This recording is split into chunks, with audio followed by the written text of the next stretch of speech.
Welcome to the Texas Go Radio Show. This is part 48 of Beartaria 10-hour documentary by the Honorable Milker Nation. I'm your host, Mathias. Trespassing. I can fucking. Okay, so part of this was in the last video, part which 7. But I'm going to rewind it a little bit just because it's very convoluted, I think. That if anybody did come here, I would face 0 charges if I had shot them and killed them. Which Washington is not the case. And I'm tight with all the official, like the law enforcement here, so they know not to swat me. So I've gotten enough threats where I'm like, okay, I'm going to live in a place where if I put a sign that says no trespassing, I can fucking use a scope. That's dude, you can use a scope. Has anybody ever seen actual proof of any of these threats? Because I've got to be honest with you, I've seen lots and lots of hours, many hours of his shenanigans. Bad word for this. And not one time have I ever seen anything with any kind of proof or evidence to back up any kind of threats towards him whatsoever. I could be wrong. I very well may be wrong, but I've never seen any evidence of anything to where somebody attacked him or threatened him. Like the whole gummy candy thing. I saw how he claimed that people tried to poison his kids, and then it came out that he was absolutely lying about it. He claims that he was too stupid to understand how the internet works. But, you double speak, man. You're either smart or you're stupid. You're either the smartest person or you're stupid. Oh. And just be like, and you can get suppressors and all that around here. Yeah, and then also the fact that I know all my Congress people here and like, no, not bury them. I'm getting a camera set up just so that I can always show any authority anything they want to see, because I'm never worried about doing anything bad myself. It's I want to be in a place where I can legally do what I would have to do if something happened. Do I conceal carry? Not yet, but I will be. I'm gonna have a fucking like a legit revolver on my hip, like on a belt. Like fully, like I want to get like one of those 6-shooters with the really big bullets. He's gonna be walking around like Joe Exotic. Oh man! So a lot of people in our current Babylonian nonsense world, they don't realize how literal the Bible is. You look amazing, by the way. Oh, well, thank you. I recognize this. This is one of my. I don't know if this is it right here, but this is one of my favorite videos.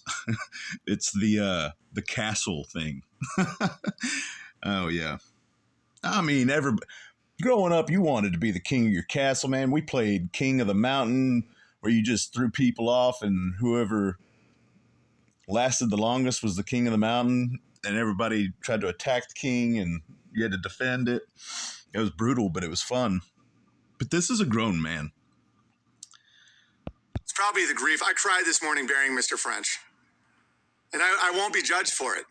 He, Who judges anybody for... I know there's people out there that are like, you shouldn't cry.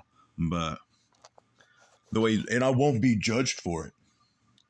You might be mocked and made fun of, but that's fine. He had a lot of personality. Don't name your chickens. And it was my fault. Oh. I shouldn't have put the meat rooster in his coop.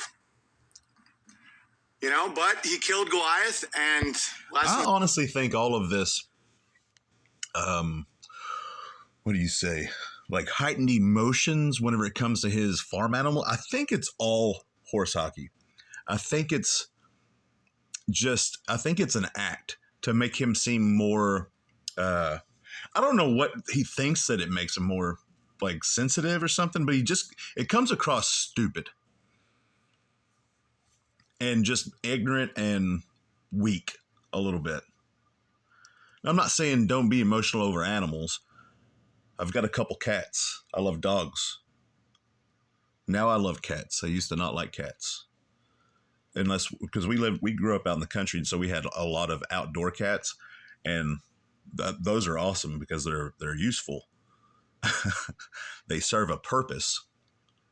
Have been taught, and Mr. French is in a better place. We kept him alive for a day. That's why I was up really early this morning. I kept giving him water for his beak, like I'd have to force him to drink. But he lost an eye, and he couldn't really walk, but I thought he could make a recovery like Red Pill Rooster did. And it's intense. I shed tears over a chicken this morning. I know. You know what's not intense? The bears on the camping ground. That's a stupid joke. The Gammas accuse me of scamming. That's so absurd that I'm going to explain it to help empower you guys more. Okay.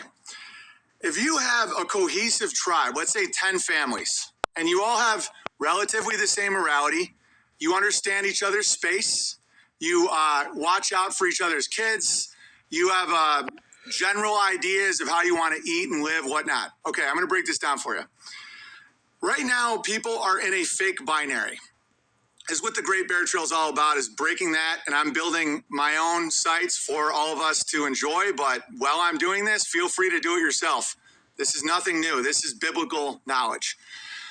So let's say you have 10 families. Okay, so most people think you're either going to rent or get a mortgage, because very few people can afford a house in cash by design. So very few people who have not gone out and worked and built something or gave some kind of service and earned the money, but very few people that haven't done that has been able to buy land and build houses with cash, because very few people con people and manipulate them during a worldwide catastrophe and and use all the fear tactics to get people to give them cash, money, and gold and silver. Very few people. Now very few people in the grand scale of everyone, but in this line of whatever, like the televangelists and the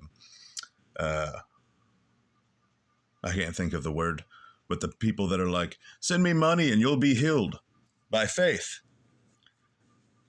And then you don't get healed, and then they're like, nope, it's not my fault, it's your fault for not having a lack of faith, for you having a lack of faith. You rent, you have a landlord, so you don't really invest in the land or the house very much. It's not yours in your mind. You're like, it's the landlord's. And then a mortgage, let's say there's a $200,000 place and you have 40 grand. It's all you have, but it's just enough to own your own house. Well, you now own the bank 160 grand, who's a new landlord, but you can't call him when the electric's out.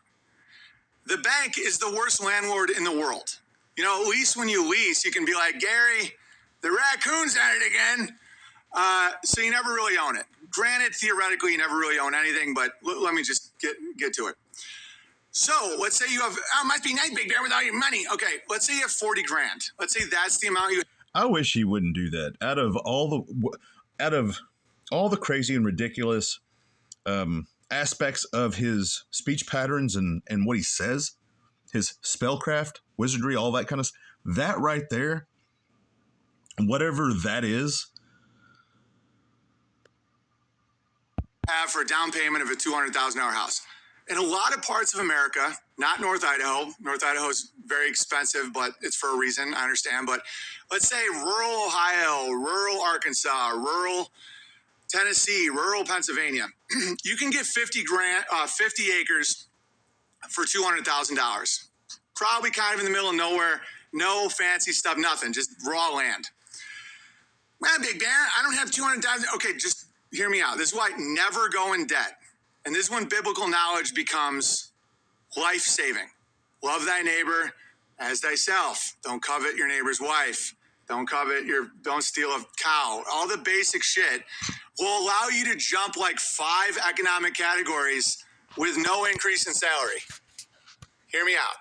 I'll just give you the math. So you have $200,000 for 50 acres. Let's just say hypothetically, you have 10 families that more or less get along. You don't even have to get along very well. Just more than your current neighbors, probably, but no commune, no cult, none of that shit. Just like you'd like to be neighbors with each other, and you all have the same vision of family, security, crushing, no debt, right? So you split the 200 acres. No, you split the 50 acres. It's 200 grand, where you each get 5 acres. So that 200 grand becomes $20,000 a person. As I said, you have $40,000. So now you have 5 of your own acres. Let's say 4. We're going to do 10 for communal. You have 4 of your own acres. Every family has 4 acres. That's huge. Ursa Manor was operating on 2.5.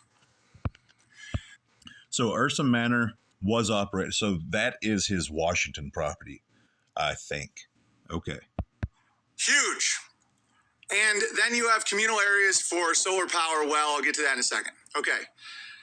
Well, big guy, I don't have $200,000 to build a house. I don't want to go into that. Okay, listen. So now you have $20,000 land of the land. You all now own your land. None of this commune shit. Private ownership. This is your deed. You split it.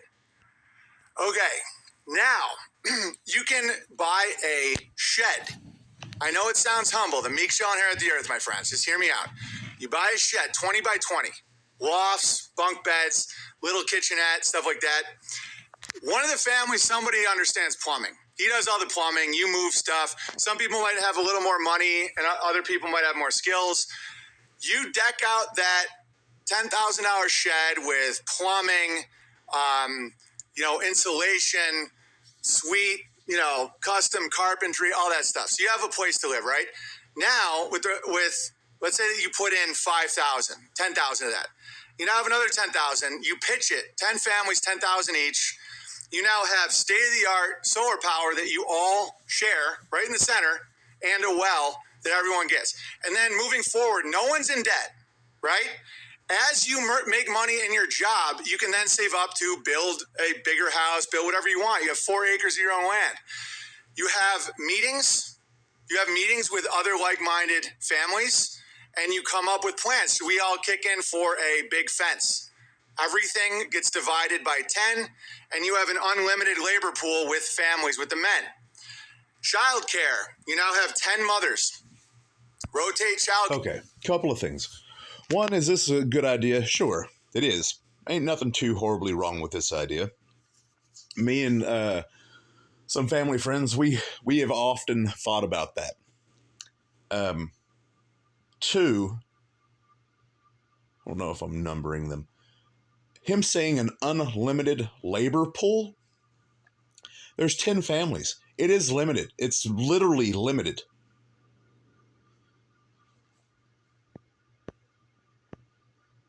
You now have sisters, aunts, grandpa. You understand? This is power.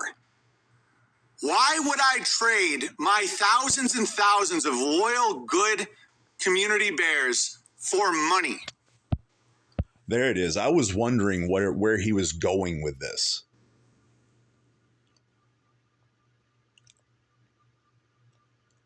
And to answer that question, it's because it's money. Owen Benjamin. Because it's money. Gold and silver. That's why. Same reason why you ask somebody asks him a question, ban for life. Ban for life. I don't care. I wanted to get down to just 500 people listening. I didn't understand that whenever he was saying that. Except he was just spiraling. People were calling him out on his crap, and he just couldn't handle the pressure. Love thy neighbor as thyself. Don't cast pearls before swine. Don't look back at Babylon. Let the dead bury the dead. I don't think he understands what "don't cast your pearls before swine" means. And then all the communal laws of the Bible allow you to live in complete harmony with your neighbors that you share a well with and solar power. You are now off grid. You have no bills. You have 10 male heads of household that can operate as firefighters and police, operating over 100 total people. Do you understand how powerful that is? You have 10 babysitters, 10 cooks, 10. And guys, no debt, no bills. Do you see it yet? I'm explaining how you do it. It's that simple. No debt, no bills.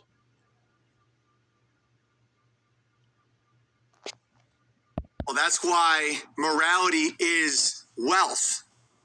If you're a piece of shit, if you're a masturbator or a fornicator or a thief or a liar, they won't let you in. No other family would want to share the wealth. No other family would want to share the power. This is the dream of Bear Target, guys. What I'm describing is freedom. This is biblical. It's all in the Bible and the Quran. Because a lot of Muslims in America right now are living this way because they have Sharia law. The equivalent of that is saying like Islam and Christianity are like mustard and pancakes. What? Not ideal. Sounds weird. Not quite, but they're the same foods. Okay, the Talmud in the Bible is What? They're the same food? like pancakes and a pedophile in your kid's room with a knife. I'm saying, okay, Sharia law is better than the American Penal Code and law. It's 98% the Bible.